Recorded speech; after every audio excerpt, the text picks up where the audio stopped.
आज हम बात करने वाले हैं एक ऐसे केस की जिसने पूरे देश को हिलाकर रख दिया था। शीना बोरा हत्याकांड।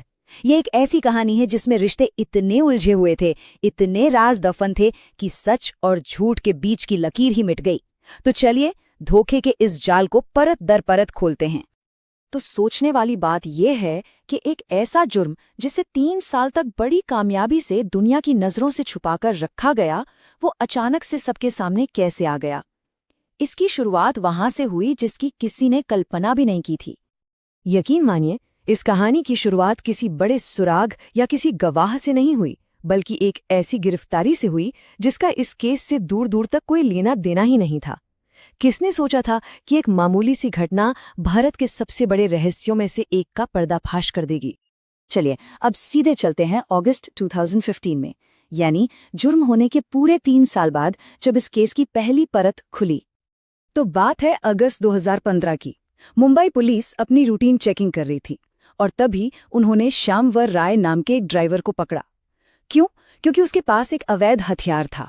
उस वक्त पुलिस को क्या पता था कि ये कोई मामूली अपराधी नहीं है, बल्कि ये वो आदमी है जिसके सीने में एक बहुत बड़ा, एक सनसनीखेज राज दफन है। अब पुलिस की पूछताछ शुरू हुई और दबाव में श्यामवर राय ज्यादा देर टिक नहीं पाया। वो टूट गया और उसने जो कहानी बताई उसे सुनकर तो जांच अधिकारियों के भी होश उड़ गए। उसने कबूल किया 3 साल पहले हुई एक हत्या की कहानी, शीना बोरा की हत्या। और बस इसी एक कबूलनामे के साथ झूठ का वो पूरा का पूरा जाल जो इतने सालों से बुना गया था, वो अब उधड़ने लगा था। तो सवाल ये है कि आखिर ये शीना बोरा थी कौन? क्यों उसकी पहचान को इतने बड़े झूठ के पीछे छुपाया गया? और सबसे बड़ा सवाल, उसे मारा क्यों गया? और यहीं पर इस केस का सबसे बड़ा और चौंकाने वाला सच सामने आता है। देखिए, पूरी दुनिया के लिए शीना बोरा एक जानी मानी मीडिया हस्ती इंद्राणी मुखर्जी की छोटी बहन थी। लेकिन ये एक कोरा झूठ था। असलियत ये थी कि शीना इंद्राणी की बहन नहीं, बल्कि उसकी सगी बेटी थी। अब ये रिश्ते इतने उलझे हुए हैं कि इन्हें समझने के लिए इस स्लाइड को देखना बहुत जरूरी है। देखिए, सबसे पहले हैं इंद्राणी मुखर्जी, मुख्य आरोपी और शीना की माँ। फिर है पीटर मुखर्जी, इंद्राणी के पति जो एक बड़े मीडिया एग्जीक्यूटिव थे। संजीव खन्ना, इंद्राणी के पूर्व पति और इस केस में सह आरोपी। फिर आता है राहुल मुखर्जी, जो पीटर का बेटा था और शीना के साथ रिलेशनशिप में था। और आखिर में श्यामवर राय, ड्राइवर, जो बाद में सरकारी गवाह बन गया। तो आप देख सकते हैं, ये कोई सीधा साधा परिवार नहीं था। ये रिश्तों, राज और मकसदों का एक बेहद पेचीदा जाल था।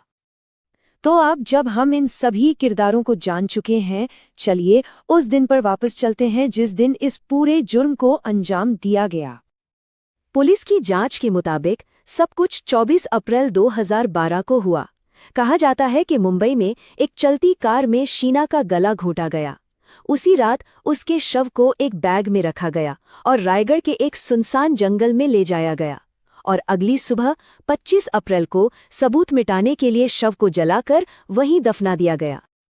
अब हत्या तो हो गई, लेकिन उसे छुपाने के लिए जो किया गया वो और भी ज्यादा चौंकाने वाला था। एक बहुत ही सोची समझी साजिश रची गई।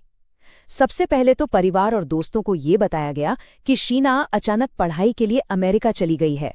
फिर ये यकीन दिलाने के लिए कि वो जिंदा है, उसके नाम से नकली ईमेल्स और टेक्स्ट मैसेजेस भेजे जाते रहे।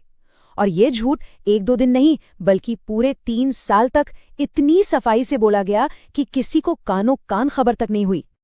तो अब तक हमने समझा कि क्या हुआ और कैसे हुआ, लेकिन अब आते हैं सबसे जरूरी सवाल पर, क्यों?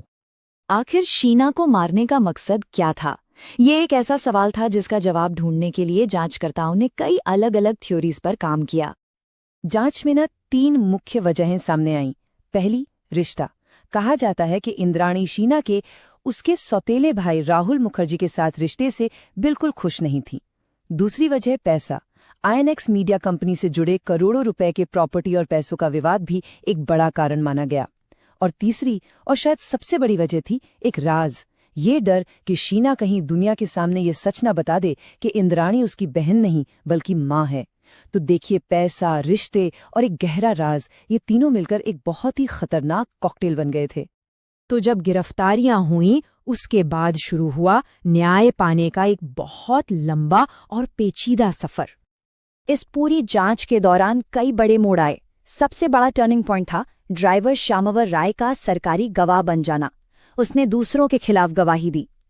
केस की संवेदनशीलता को देखते हुए इसे मुंबई पुलिस से लेकर सीबीआई को सौंप दिया गया। फिर साजिश में शामिल होने के शक में पीटर मुखर्जी को भी गिरफ्तार कर लिया गया।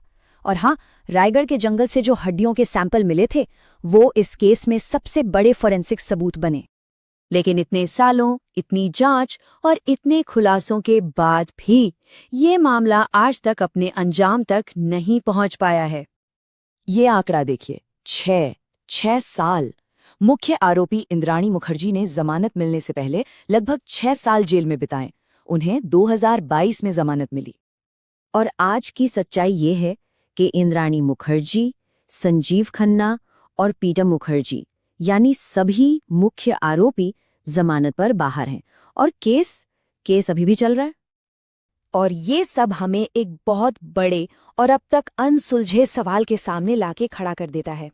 जब इस केस के सभी मुख्य आरोपी जमानत पर बाहर हैं और मुकदमा सालों से चल रहा है, तो क्या धोखे और राज के इस उलझे हुए जाल का पूरा सच कभी सामने आ पाएगा, या फिर शीना बोरा की कहानी भारतीय अपराध जगत के इतिहास में हमेशा के लिए एक रहस्य बनकर ही रह जाएगी? इसका जवाब शायद सिर्फ वक्त ही दे सकता है।